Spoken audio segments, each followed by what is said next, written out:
y a todos. Soy Montserrat Márquez, estudiante de tercer semestre, y les doy la más cordial bienvenida a la conferencia La Reforma Judicial en México, de la exmagistrada Marta Leticia Mercado Ramírez.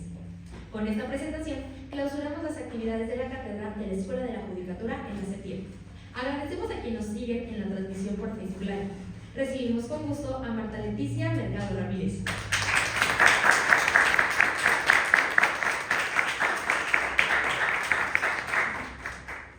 Me complace saludar también a los directivos de la Escuela de Periodismo Carlos Etienne García que nos acompañan.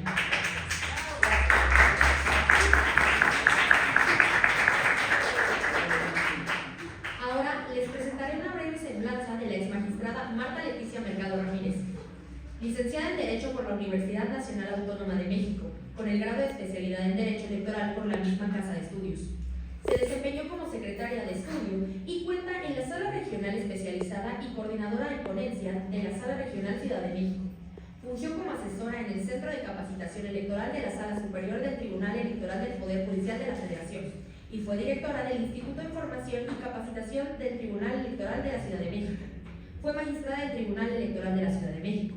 Se ha enfocado al estudio e investigación del sistema jurisdiccional, control de convencionalidad, libertad de expresión, acceso a la información, mujeres y participación política y propaganda político-electoral. En este momento, cedemos la palabra a Marta Leticia Mercado Ramírez.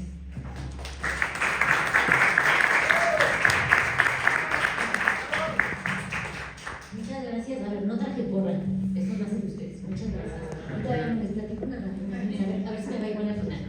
Oigan, pues quiero agradecer antes que nada al magistrado Felipe Lamata, quien amablemente me ha depositado su confianza para estar con ustedes el día de hoy. Yo pensé que era más tiempo, yo estaba muy contenta, pero vamos a hacerlo muy práctico y muy, si me permiten decirlo así, muy ágil, ¿no? Vamos a buscar una retroalimentación donde entiendo que la lógica es que no sea lineal, sino que podamos platicar todos, podamos intercambiar opiniones y demás, y sobre todo esta parte donde como abogados de repente somos, tengo que decirlo, como muy técnicos, muy cuadraditos, de repente nos dicen por ahí.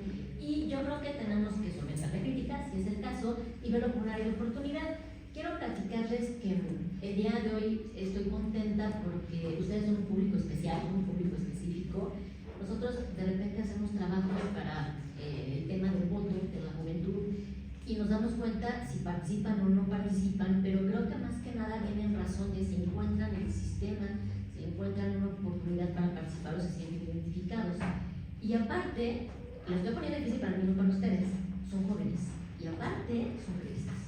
Entonces eso nos pone en una posición de mayor cuidado en lo que digamos, en el sentido de saber explicarnos para que podamos generar una retroalimentación y sobre todo ustedes puedan recibir realmente un aporte de una charla con un abogado, en el caso del magistrado Felipe Lamata, que iba a venir, que es un magistrado de sala superior, que es un órgano terminal, se fijan, ya empecé con cosas técnicas.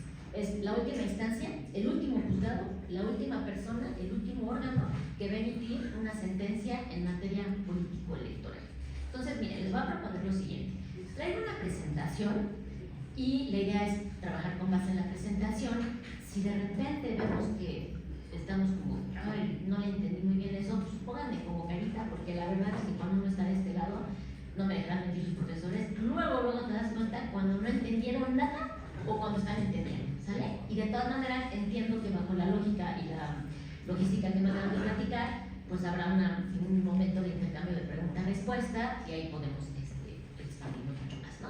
Pero bueno, en ese sentido, el hecho de estar con ustedes el día de hoy para platicar con periodistas, porque yo siempre les he dicho que cuando alguien está estudiando algo, con independencia de que estén en primer, segundo, último semestre, la verdad es que creo que la aspiración real de todos, cuando estamos estudiando algo, es que nos traten como si ya fueran, ¿no? Aunque nos falte, pero que nos den esa especie de respeto y esa especie de trato.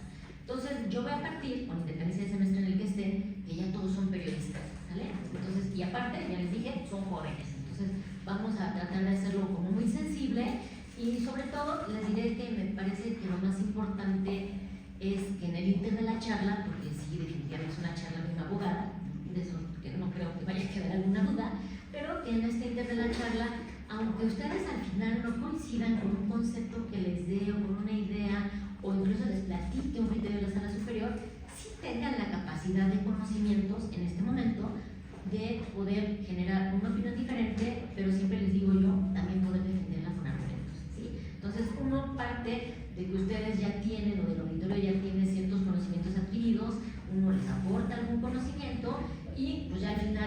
coincido, difiero, pero por esto, ¿sale? Entonces creo que lo más importante cuando uno se dirige a ustedes es darles elementos, no para que coincidan, sino para que puedan defender alguna posición diferenciada y en ese sentido pues, se haya realmente un aporte para todos. Desde luego parto también del supuesto de yo también puedo aprender de ustedes y puedo encontrar una óptica diferente de la que hemos estado, con la que hemos estado resolviendo o con las que los órganos terminales en este país en materia electoral pues llegan a conclusiones reales que son sentencias.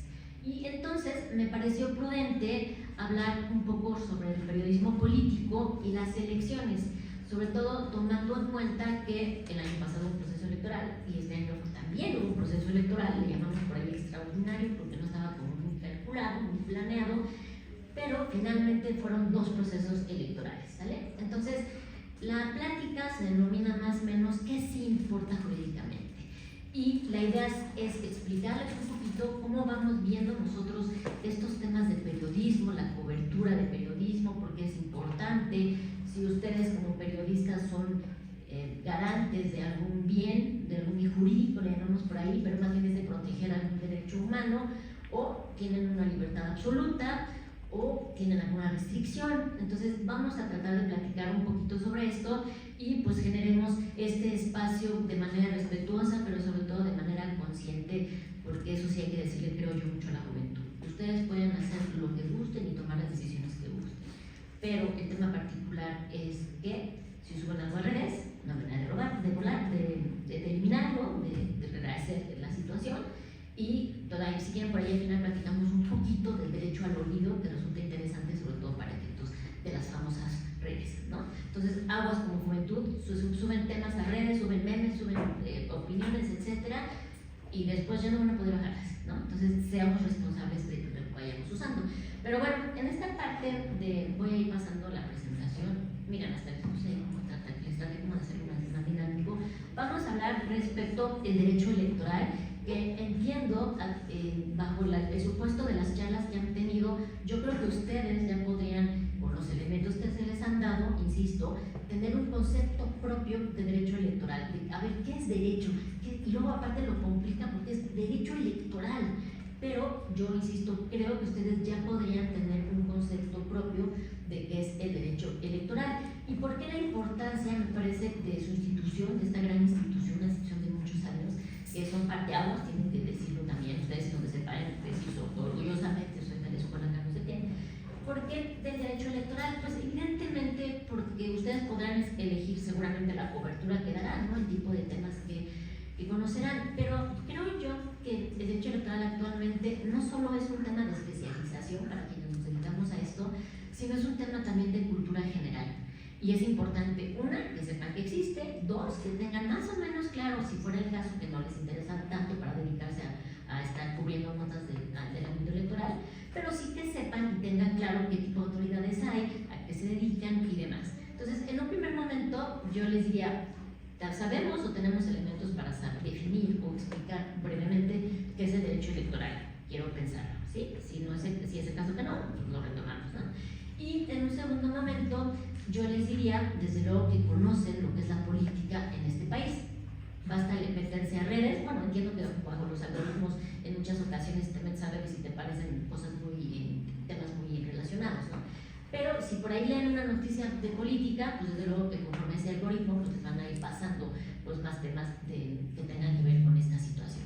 Entonces, desde luego que este tema político electoral, este tema del derecho electoral, pues es y atiende a una posibilidad de analizar, de cubrir, de dar noticias de los aspectos electorales, pero sobre todo les diría yo de los aspectos políticos que van pasando en el país. En algún punto podemos vincular de manera muy directa el derecho electoral al voto y ya, ¿no? O derecho electoral es igual a voto y es igual a diputados, senadores, gobernadores, poder ejecutivo, etc. Pero el derecho electoral es mucho más que solo contar votos y muchísimo más que solo comunicar y mucho más que salir a votar, ¿no? Entonces, bajo ese supuesto vamos a avanzar un poquito, ¿no? A ver, por cuanto al derecho electoral podemos entender que viene en razón de construir, de legitimar, de, en su caso, darle causa legal al poder. Y el poder podríamos decir que es igual a político, a nosotros lo que buscamos en el ámbito electoral es esta parte política, este desempeño, este ejercicio de la política que sea regulado, que atienda normas específicas, pero también que atienda a, en su momento, pues rendición de cuentas.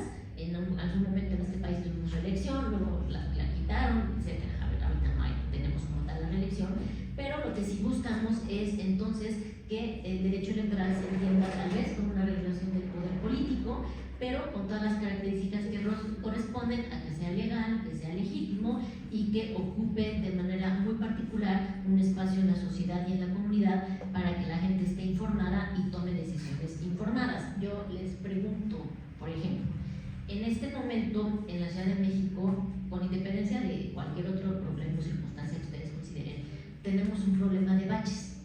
No sé de qué parte de la ciudad vengan, yo vengo de Xochimilco, imagínense cómo va con baches, por eso llegué, ¿no? Pero a ver, ¿cuántos kilómetros o cuántos metros pueden avanzar sin que haya baches? O sea, antes las mujeres, yo no lo hacía, que quede claro, pero nos podíamos maquillar en el coche, nos podíamos salir o en el transporte. A ver, ustedes que son chicas, las chicas, ¿se siguen maquillando en el coche o en el transporte? No pueden, y no por el movimiento del metrobús o del metro o lo que sea, pero van así, ¿no? Y lo que tenemos son autoridades en la ciudad que resuelven o tendrían que estar resolviendo ese tipo de circunstancias o ese tipo de inquietudes de la sociedad, de la comunidad, de la población. Y bajo ese supuesto, entonces nosotros lo que hacemos es salir y votar por quien va a dirigir, quien va a liderar, quien va a gobernar, o la alcaldía, porque ustedes viven en la alcaldía, que es Cuauhtémoc, si no me recuerdo, si no estoy tan perdida, y también la jefatura de la ciudad del gobierno, que es la doctora Claudia, y después nos vamos subiendo, si se fijan, y llegamos al poder ejecutivo, que tenemos que decirlo siempre, porque es lo correcto y porque es algo que nos debe honrar, la primera mujer presidenta en la historia de este país, ¿sale? Entonces, cuando ustedes salen y votan, cuando ustedes salen y ejercen un voto activo, que es salir y votar, ¿no? El voto pasivo es que voten por mí, lo que están haciendo es tomar decisiones. Y también les voy a decir algo en lo que yo creo mucho. Tenemos que reconocernos todas y todos, no importa la edad, créanme, como personas que somos factores de cambio, somos agentes de cambio. ¿A qué voy? Miren, les voy a platicar. En un principio, y no me voy a salir del tema electoral, y aunque no crean, les voy a dar muchos temas y les voy a dar muchos conceptos. Solo traten de seguir y de hilar la idea. No sé si les vayan a hacer examen, pero de repente voy a preguntarles, a ver, ¿quedó claro? Y si dicen sí, si la maestra se levanta y les hace una pregunta ahorita y les califica, yo no sé, ¿sale? Pero a ver, en un primer momento, nosotros tomamos decisiones y nos debemos reconocer como agentes de cambio. Yo estoy bien, a lo mejor la persona de más edad aquí soy yo, pero sí les voy a decir algo. Y por favor traten de concentrarse y ser sensibles. Mi abuelita no votaba. A lo mejor las mamás de ustedes nacieron en una fecha en que todavía no existía el voto de la mujer. Ustedes hoy votan, hay cuotas jóvenes. Entonces es como impensable, porque para ustedes ya es el día a día salir a votar, que sus mamás voten, que cualquier persona pueda votar. Pero piensen que hace no tanto, 1950, ya en 1952 se reconoció el voto de la mujer. Mi mami es de 1944. Cuando mi mamá nació, no existía el voto de las mujeres, no existía el derecho. Y yo les pregunto, ¿no se les hace medio absurdo pensar que una mujer no podía tener la capacidad de pensar, de expresarse, de agarrar un lápiz, una hoja y poner